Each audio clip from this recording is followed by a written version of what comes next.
The jungle of Kepler 438b was thick with moisture and danger. Dr. Taewon moved carefully through the dense plants, his scanner held steady in his right hand. He had been collecting samples for 3 hours now, and his bag was nearly full of medicinal plants. The outpost needed these supplies. People got sick on frontier worlds, and Earth was too far away to send help quickly. The scanner beeped suddenly. Taewon stopped and looked at the small screen. 2 life signs appeared in the display. One was large, very large. The other was small and weak. The smaller signal was fading fast. Something was dying out there. Taewon knew he should turn back. Commander Daijung had been clear about the rules. Stay within 3 kilometers of the outpost. Never approach unknown life forms alone. Always call for backup. But the weak signal was dropping by the second.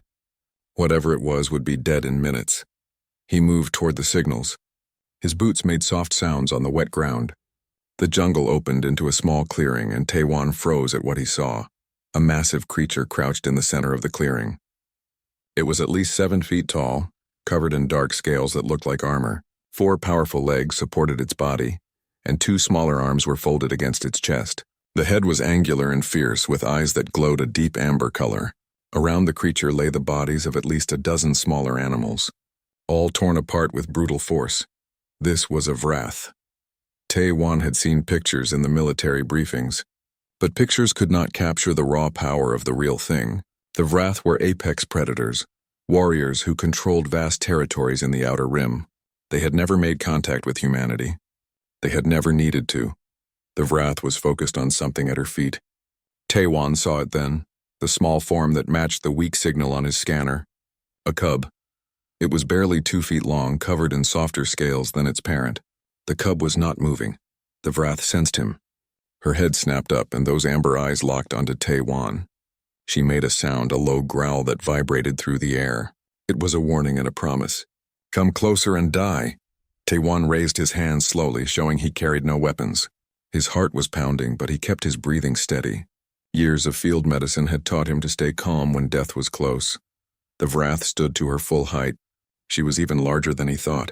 Her claws extended from her front limbs, each one as long as Taewon's hand. She could kill him in seconds. She probably would, but Taewon looked at the cub again. His scanner was still running, still reading the life signs. He recognized the pattern now. Poison. The cub had been poisoned by something in the jungle. The toxin was shutting down its organs one by one. I can help, Taewon said quietly. His translator would convert the words into something the Vrath might understand, though he had no idea if she would listen. The Vrath snarled. She moved between Taewon and her cub, protecting it even though it was already dying. I'm a doctor, Taewon continued. He lowered his hand slowly and touched his medical bag. I know this poison. I can make medicine to stop it. The Vrath did not move. Her claws remained extended. Her eyes never left him. Taewon made a decision. He set down his sample bag and opened his medical kit. His hands moved with practiced efficiency, pulling out vials and equipment. He knew he was probably going to die here. The Vrath would see his movements as a threat. But the cub was dying, and Taewon had not become a doctor to stand by and watch death happen. I lost someone once, he said as he worked. His voice was soft, meant more for himself than for the predator watching him. A patient I couldn't save. He was young like your cub. I still see his face sometimes. I became a doctor because I never wanted to feel that helpless again. He mixed compounds quickly, creating the antidote from his supplies. The Vrath watched every movement. Taewon could feel her presence like a storm about to break. One wrong move and she would strike. The cub made a weak sound. It was barely breathing now. Taewon looked up and met the Vrath's eyes. In that gaze, he saw something he understood. Pain, fear, desperation.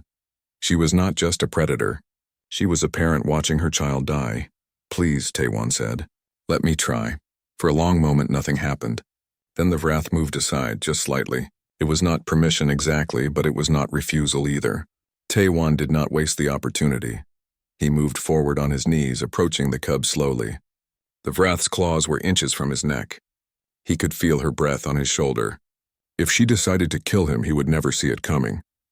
Taewon reached the cub and placed his scanner against its small body. The readings were worse than he thought.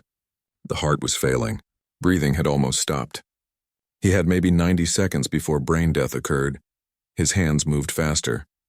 He loaded the antidote into an injector, calculated the dosage based on the cub's weight, and pressed the device against the softer scales of its underbelly.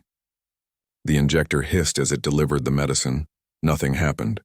Taewon checked the scanner. The heart rate was dropping. 60 seconds left. He began chest compressions using both hands to push rhythmically on the cub's small chest. His training took over, counting the beats in his head. 30 compressions. Check the airway. 2 breaths. 30 more compressions. The Vrath made a sound above him. It was not a growl this time. It was something else, something that sounded almost like grief. 45 seconds. The cub was not responding. Taewon kept working, compressions, breaths, compressions. His arms began to burn with effort, but he did not stop. He had learned long ago that you never stop until there is no hope left. 30 seconds. The cub's body jerked suddenly. Taewon pulled back as the small creature gasped, drawing in a deep breath. Then another. The heart rate jumped on his scanner, weak but steady. The cub's eyes flickered open, revealing the same amber glow as its parent. Taewon sat back on his heels, breathing hard. His hands were shaking now that the adrenaline was fading. The cub was alive. He had done it. The Vrath reached down and pulled Taewon backward by his collar. He thought this was the end, that she had waited until the cub was safe before killing him. But she did not strike. Instead, she moved past him and gathered the cub in her arms, checking it carefully with her claws.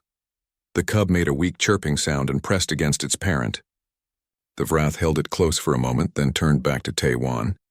He was still on the ground, too tired to stand. She stared at him for a long time. Her translator device, a small piece of technology attached to her neck, crackled with static. Finally, it produced a single word in broken human language. Why? Taewon stood slowly. His legs felt weak, but he managed it.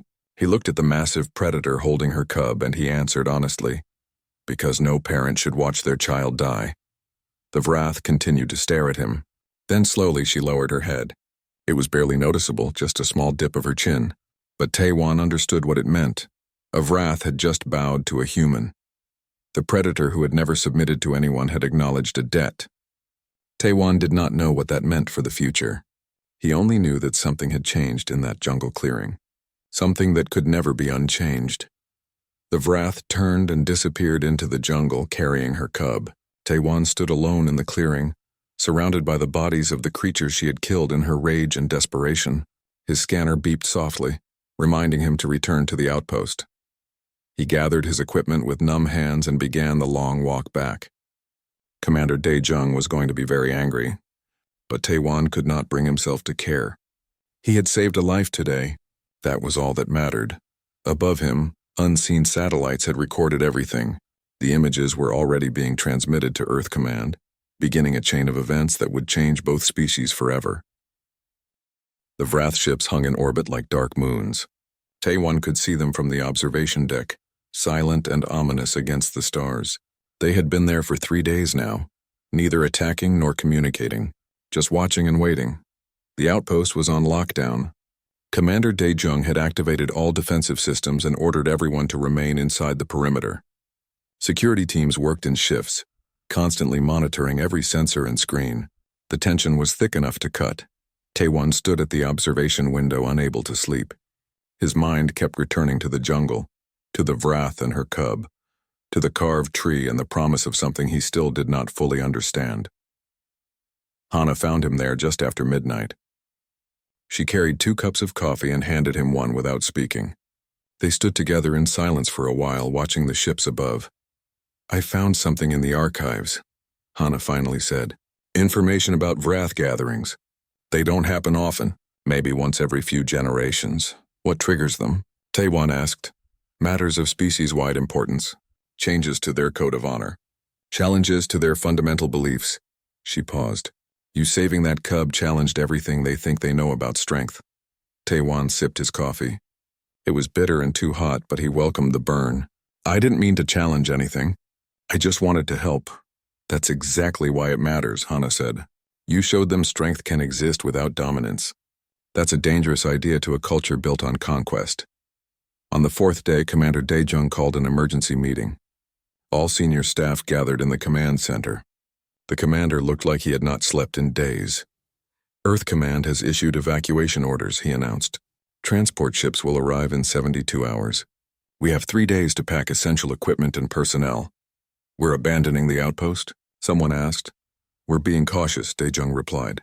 The Vrath have shown no hostile intent yet, but we cannot risk civilian lives on hope alone. Taewon stood up. This is a mistake. The commander's eyes narrowed. Doctor, this is not a debate. They're not here to attack. They're here because of me. Let me go talk to them. Absolutely not. You've done enough. Sir, with respect, evacuating will send the wrong message. It will look like we're afraid. Or worse, like we're guilty of something. Hana stood beside Taewon. He's right. Vrath respect courage. Running away will only confirm their worst assumptions about humanity. Daejung stared at them both. And if they kill you? Then you evacuate, Taewon said simply. But at least we'll know we tried. The meeting ended with no decision made. Taewon returned to his quarters frustrated and exhausted. He lay on his bed and stared at the ceiling, wondering what the right choice was. He must have fallen asleep because the next thing he knew, his door chime was beeping. He checked the time. 3 a.m. He opened the door to find a security officer looking nervous. Doctor, there's movement at the eastern perimeter. We think you should see this. Taewon dressed quickly and followed the officer to the fence line. Several guards were there, weapons ready but not raised. They all stared into the darkness beyond the lights. The Vrath was there, but she was not alone. Dozens of shapes moved in the shadows of the jungle. Large forms, each one radiating the same predatory power as the Vrath Taewon knew. They emerged slowly into the light, revealing themselves one by one. Warriors, elders, hunters, an entire clan had gathered at the edge of the human outpost. The Vrath that Taewon had saved stood at the front. Her cub was with her, pressed close to her side. She looked directly at Taewon through the fence. She wants you to come out, one of the guards said. Should we wake the commander? Taewon shook his head. No, this is what I asked for. A chance to talk. Sir, we can't let you go out there alone. You can't stop me either, Taewon said quietly. He moved to the gate controls. I'm a civilian, not military. I can make my own choices. Before anyone could argue further, he opened the small personnel gate and stepped through. The gate closed behind him with a soft click, leaving him outside the safety of the outpost perimeter. The gathered Vrath watched him approach. Taewon walked forward slowly, hands visible and empty. He stopped a few meters from the Vrath he knew and waited. She moved forward to meet him. Her cub followed, chirping softly. The small creature approached Taewon without fear and pressed its head against his leg.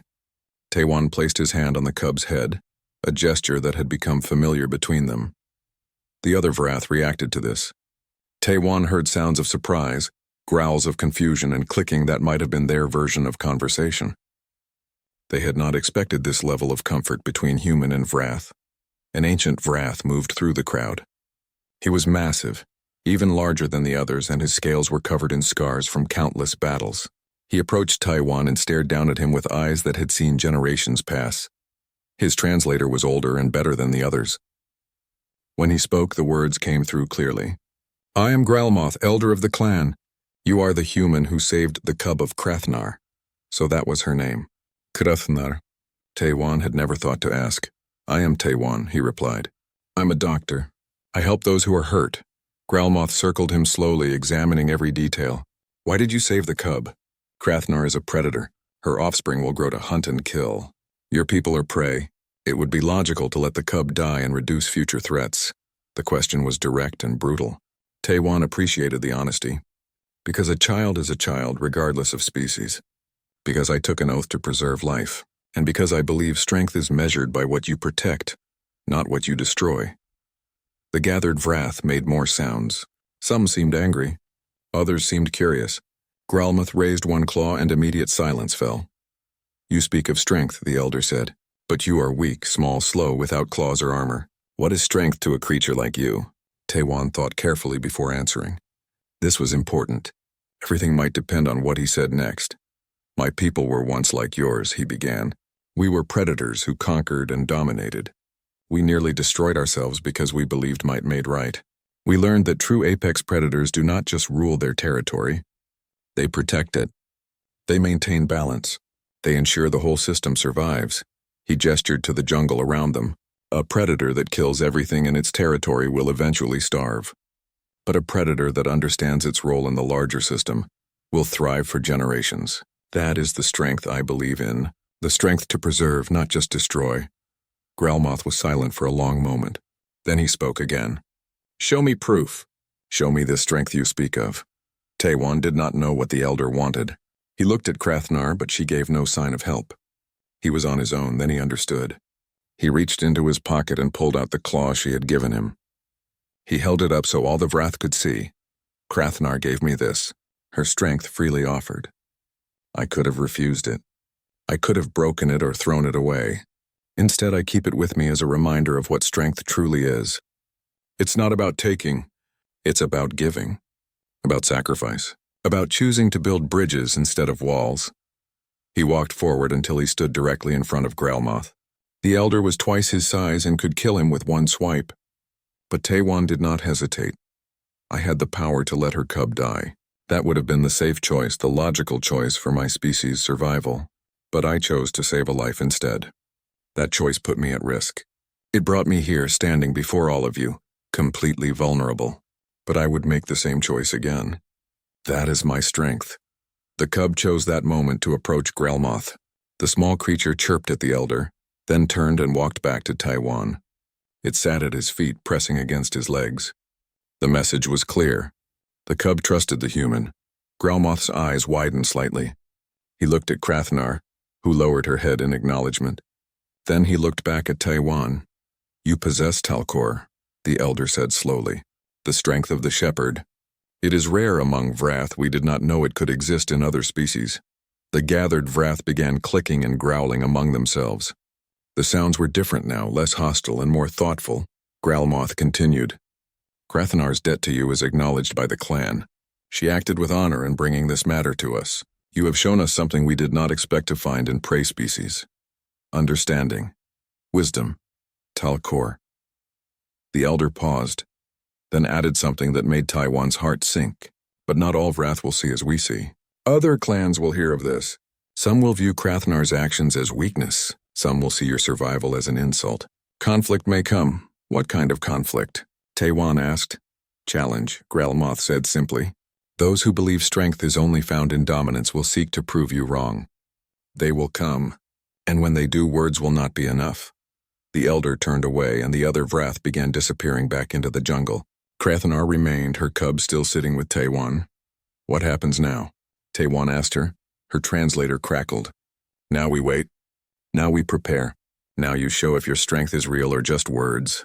She called to her cub, and the small creature reluctantly left Taiwan's side. Mother and offspring disappeared into the darkness, leaving Taiwan alone outside the fence. 2 months passed in an uneasy peace. The Vrath ships remained in orbit, but no attacks came. Commander Daejung canceled the evacuation orders, though Earth Command was not happy about the decision. The outpost settled into a new normal, one where humans and Vrath existed in the same space without open conflict. Taiwan met with Krathnar regularly now. She taught him about Vrath culture, history, and philosophy. He learned their language slowly, struggling with sounds his human throat was not designed to make. In return, he taught her about human medicine, art, and the concept of cooperation over competition. Hana was thrilled with the cultural exchange. She documented everything, building the first comprehensive database of Vrath knowledge. Her research would change human understanding of alien species forever.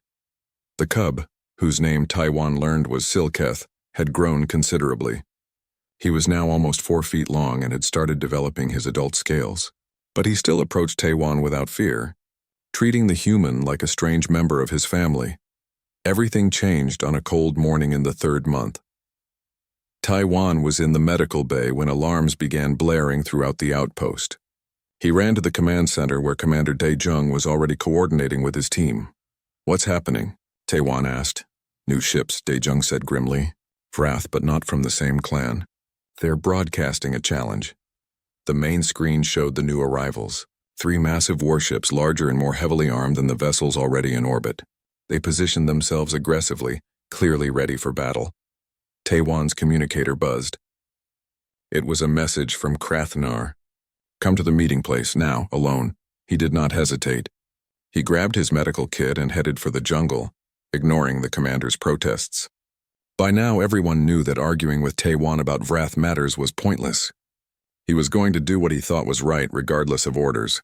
Krathnar was waiting at their usual clearing. But she was not alone. Gralmoth was there along with several other Vrath elders, and facing them was a massive warrior Taiwan had never seen before. This Vrath was bigger than Krathnar, his scales darker and covered in what looked like battle trophies. Scars crisscrossed his body, each one a testament to fights survived. His eyes burned with an intensity that made Taiwan's instincts scream to run. "This is Thraknor," Krathnar said through her translator. Her voice was tight with tension. "War chief of the northern clans. He has come to challenge my honor." Thraknor turned his attention to Taiwan. When he spoke, his translator's voice was deep and filled with contempt. "So this is the prey that made a warrior bow. Small, weak, pathetic." Taiwan kept his expression neutral. He had learned that showing fear to Vrath only made situations worse. "I am Taiwan. I saved Krathanar's cub. There is no dishonor in that." "There is dishonor in accepting help from prey," Thraknor growled. "Krathanar has shown weakness to your species. She has damaged the reputation of all Vrath by acknowledging a debt to something that should be our food." Gralmoth stepped forward. The council acknowledged her actions. Taiwan showed Talcor. "The matter is settled. The council is weak," Thraknor said.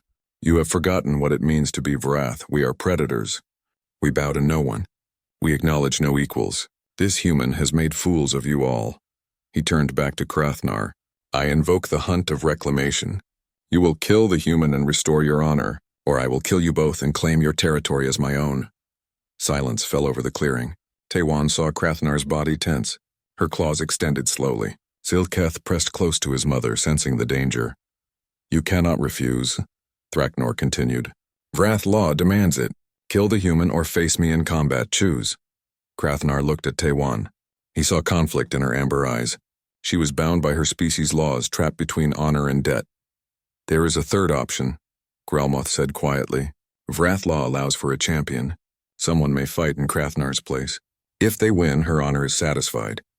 If they lose, she accepts the consequences." Thraknor laughed, a harsh sound that echoed through the jungle. "Who would be foolish enough to champion her? She has shamed herself. No warrior will fight for that." Taiwan stepped forward. "I will." Everyone turned to stare at him. Even Thraknor looked surprised for a moment before his expression turned to amusement. "You, a human, fight me?" The war chief's laughter grew louder. "This is better than I hoped. I will tear you apart and prove once and for all that humans are nothing but prey." "No," Krathnar said sharply. "Taiwan, you cannot. He will kill you. This is not your fight." "You made it my fight when you saved your cub," Taiwan replied. "You gave me your claw. You trusted me with your blood. That means something to me. Let me do this." Gralmoth studied Taiwan carefully. "If you fight as champion and lose, you die. If you fight and win, Krathnar's honor is restored and Thraknor must leave. Do you understand these terms?" "I understand," Taiwan said. "Then so be it." The elder looked at Thraknor. "The challenge is accepted. The combat will take place at dawn tomorrow in the traditional grounds. All clans will witness." Thraknor smiled, showing rows of sharp teeth. "Tomorrow you die, human. I will make it slow so everyone can see what happens to prey that forgets its place."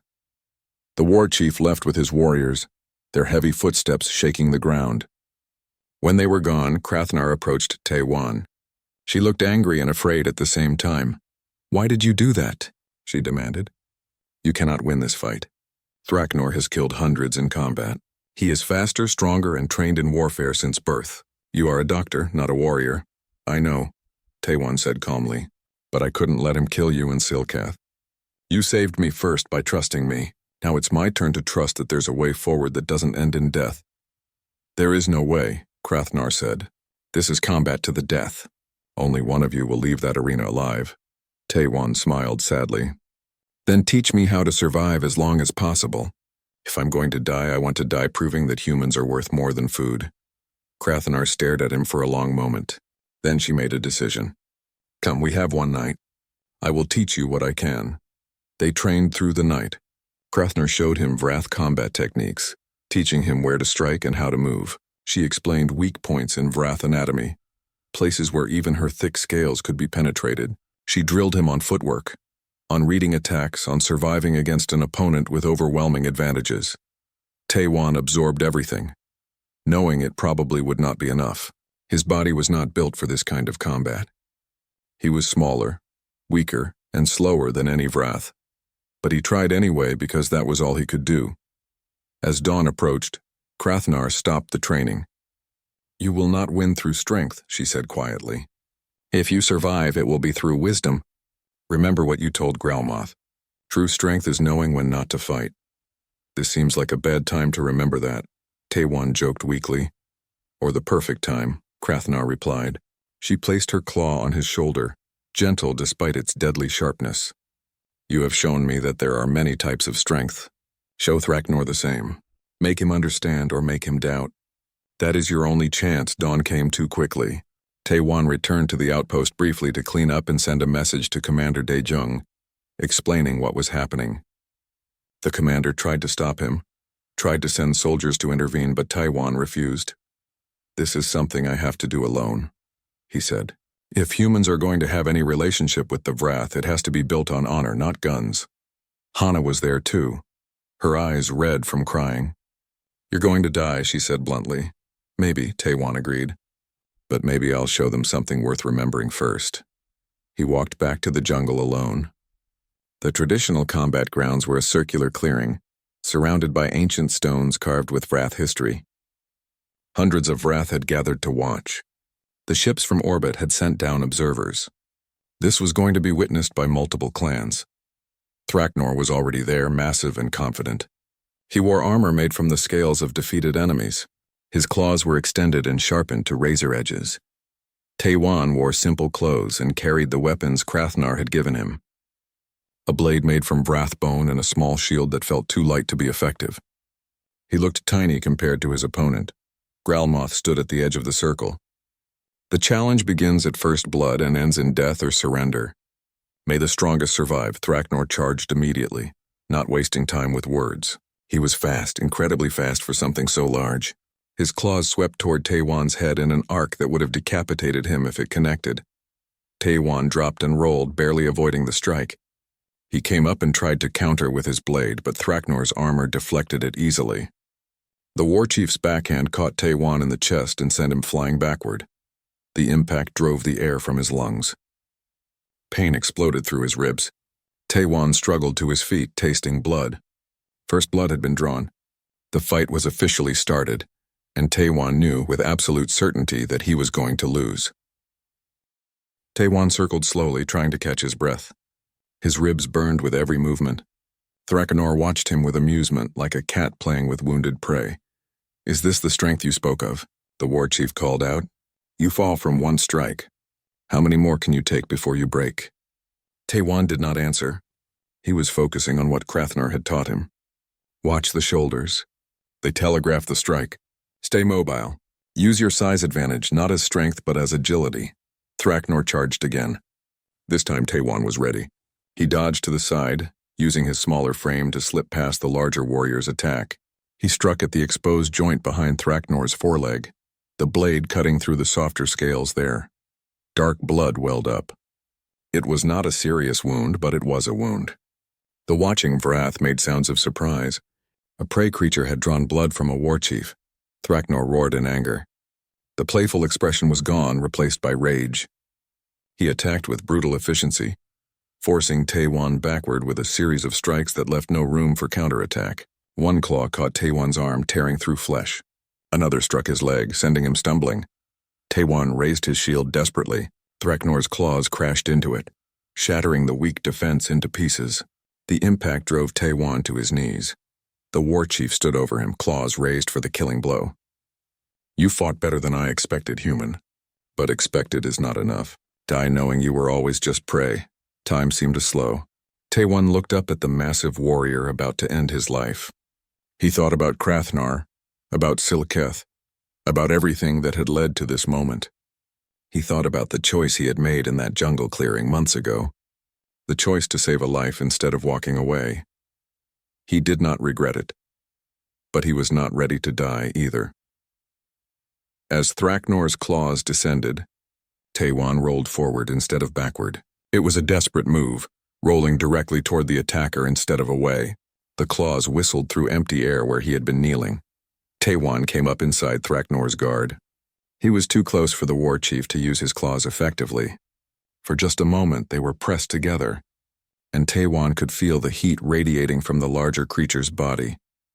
He struck upward with his blade, not at armor or scales, but at the translator device attached to Thraknor's neck.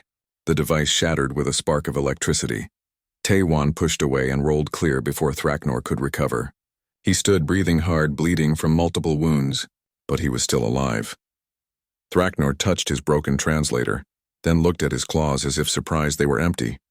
He had never encountered an opponent who moved toward danger instead of away from it. It went against every predator instinct he knew.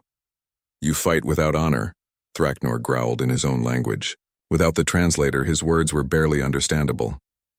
"I fight to survive," Taiwan replied, hoping his meaning came through despite the language barrier, just like everything else in this universe. They circled each other again. Both were breathing hard now. Thraknor was not used to prey that fought back effectively. His confidence was shaken just slightly, but enough to make him cautious. The fight continued. Taiwan could not match Thraknor's power, so he focused on endurance. He dodged, rolled, and struck at weak points whenever an opening appeared. Each of his strikes did minor damage, but they accumulated. Blood now ran from a dozen small wounds on Thraknor's body.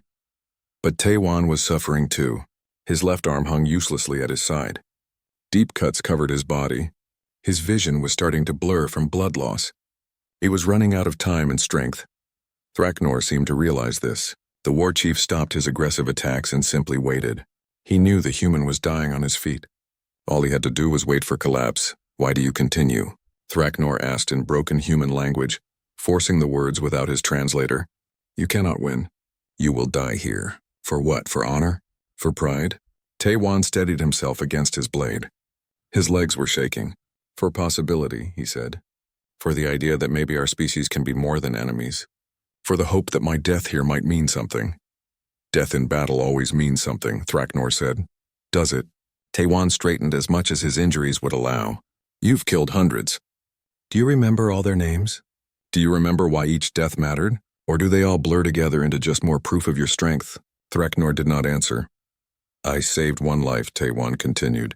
"Just one cub. And it brought both our species to this moment. One act of compassion created more change than 1,000 acts of violence. That is the strength I believe in." He raised his blade, though his arm trembled with the effort. "So come and kill me, Thraknor. Add me to your list of victories.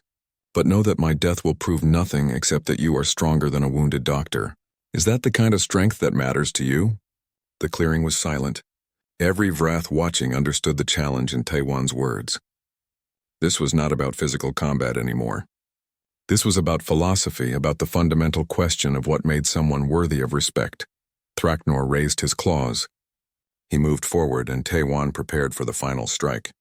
He had no defense left. His body was broken, but he met the war chief's eyes without fear.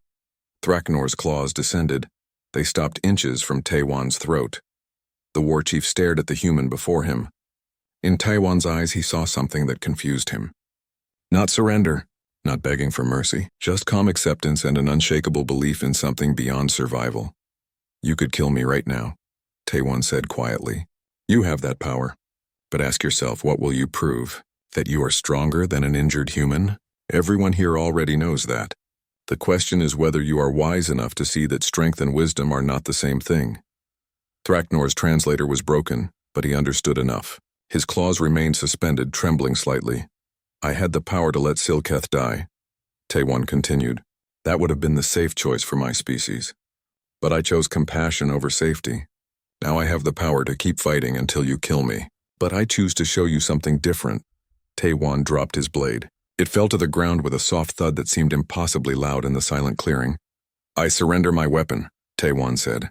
"Not because I accept defeat, but because I refuse to let violence be the only answer. Kill me if you must, but know that my death will change nothing. The bond between Krathnar and me exists beyond this moment. You cannot erase it with my blood." Thraknor stood frozen. Around the clearing, Vrath warriors watched in stunned silence. No one had ever seen anything like this. A prey creature, wounded and dying, lecturing a war chief about strength. Growlmoth stepped forward. The human has surrendered his weapon, but not his honor. Thraknor, you have proven your physical superiority. But the challenge was about restoring Krathnar's honor. Look around you. Every warrior here has seen that the human's strength is real, even if it is different from ours. Killing him now proves nothing. Thraknor looked at the elder, then back at Taiwan. His claws slowly retracted. He took a step back. I do not understand you, the war chief said in halting human language. You are prey, but you do not act like prey. You are weak, but you do not fight like the weak. What are you? I'm a doctor who believes in healing instead of hurting, Taiwan said. His legs finally gave out and he collapsed to his knees. I'm someone who thinks the universe has room for different kinds of strength. And I'm someone who hopes even now that you might see that too. Thraknor stared at him for a long moment. Then he turned to Growlmoth. This changes nothing. Humans are still not our equals. Perhaps not, Growlmoth agreed. But they are not our prey either. Today has proven that. Taiwan fought with honor and surrendered with dignity. The challenge is satisfied. Thraknor growled in frustration, but he did not argue further. Wrath law was clear. The challenge had been met and the outcome determined. He turned and walked from the clearing, his warriors following. Krathnar rushed to Taiwan's side as soon as Thraknor was gone. She caught him as he started to fall forward.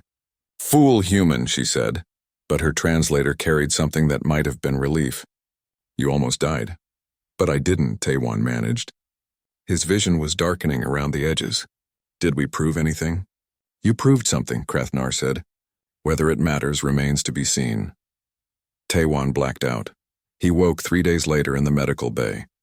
Hana was there along with Commander Daejung. They both looked tired but relieved. You're an idiot, Hana said by way of greeting.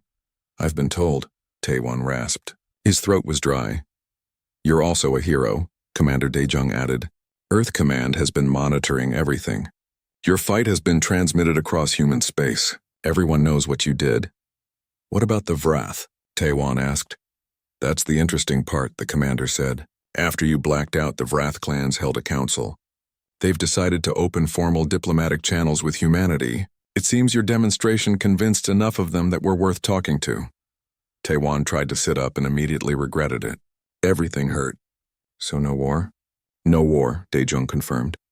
Though the politicians will have their work cut out for them, negotiating with a species that respects strength above all else is going to be challenging. Commander Daejung was waiting when Taiwan returned to the outpost. The commander's face was red with anger, and his arms were crossed tightly over his chest. Behind him stood 3 security officers, all armed and looking tense. My office. Now, Daejung said. His voice was cold and controlled, which was somehow worse than if he had been shouting. Taiwan followed him through the outpost corridors. Other personnel stopped and stared as they passed. News traveled fast in a small colony. Everyone knew something had happened. The commander's office was small and functional. Daejung closed the door and pointed at a chair. Taiwan sat. The commander remained standing, arms still crossed. We have satellite surveillance across this entire sector, Daejung began. Do you know what our satellites recorded 3 hours ago? Taiwan said nothing. He knew the commander would tell him anyway. They recorded you making unauthorized contact with a hostile alien species, a Vrath warrior. Do you understand what you've done? I saved a life, Taiwan replied quietly. You risked a war. Daejung slammed his hand on the desk. The Vrath have never communicated with us. We don't know their customs, their laws, or their intentions. For all we know, you've just given them a reason to see us as a threat. The office door opened before Taiwan could respond. Hana entered without knocking, carrying a datapad. She was young, only 29, with sharp eyes and an energy that never seemed to fade. Commander, you need to see this, she said.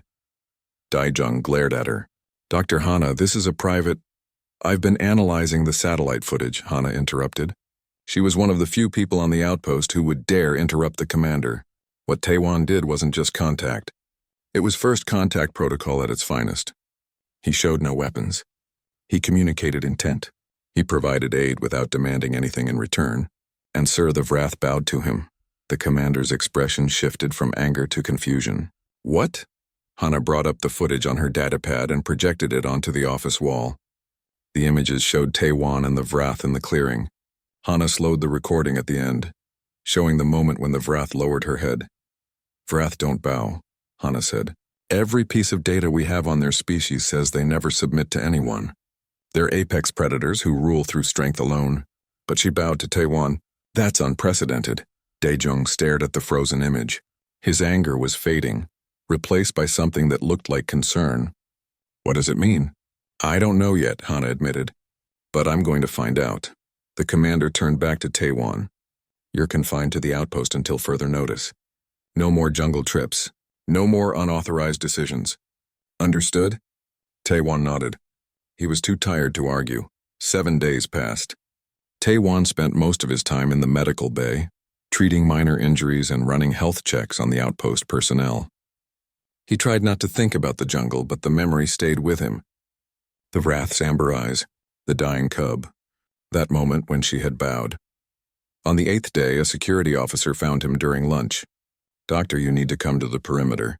There's something you should see. Taewon followed the officer to the eastern edge of the outpost. A small crowd had gathered at the fence line. They were all staring at something beyond the barrier. On the ground just outside the fence lay several dead animals. They were large predators, each one capable of killing a human. Next to the bodies sat a pile of plants, rare medicinal specimens that grew deep in the jungle, and beside those were chunks of crystal that glowed with a soft blue light. Valuable minerals, they appeared last night, the security officer explained. We checked the overnight surveillance. Nothing came close to the fence. These things just showed up. Hana was already there, scanning the items with her equipment. She looked up when Taewon arrived, her face bright with excitement.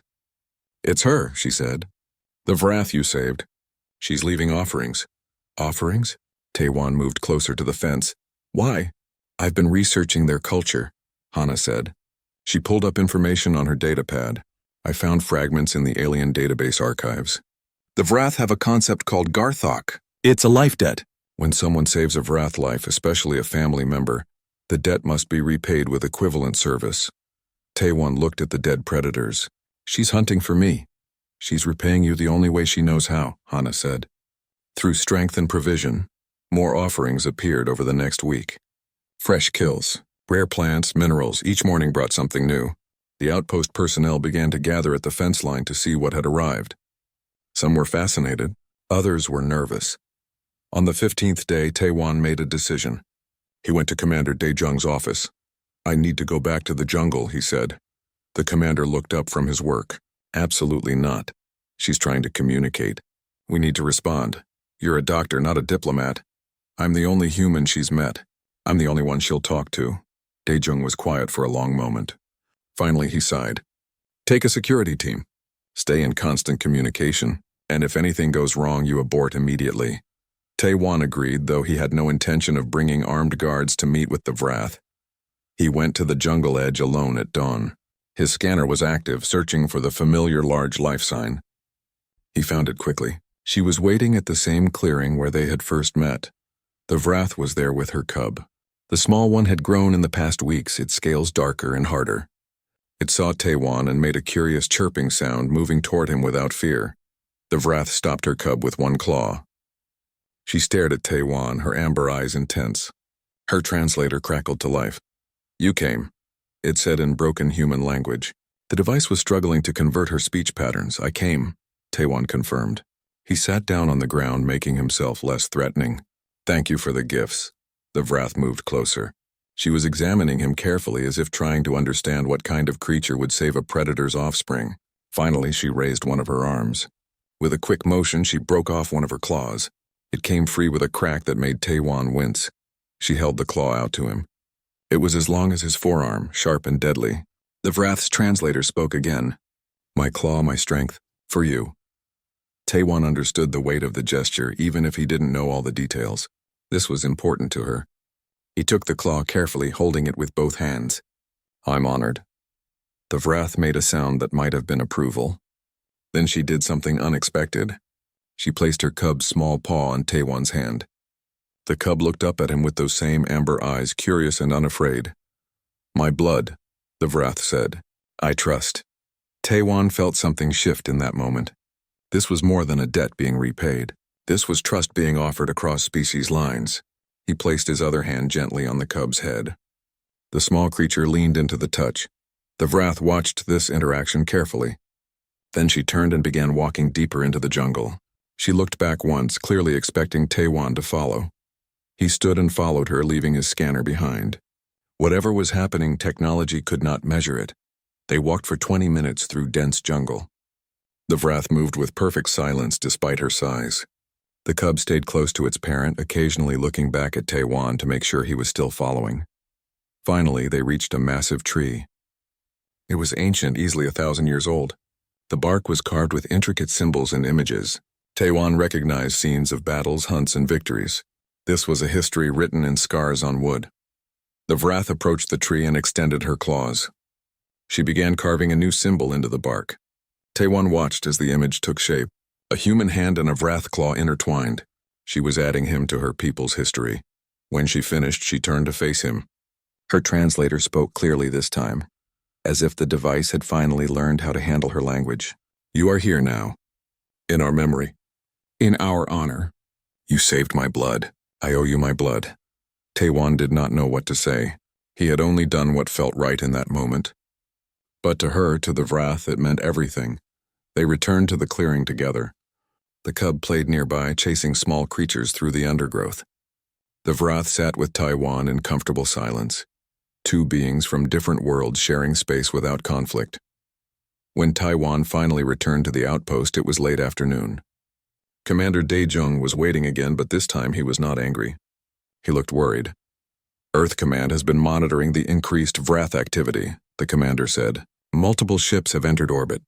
They're gathering here around our world. We're on high alert for possible evacuation.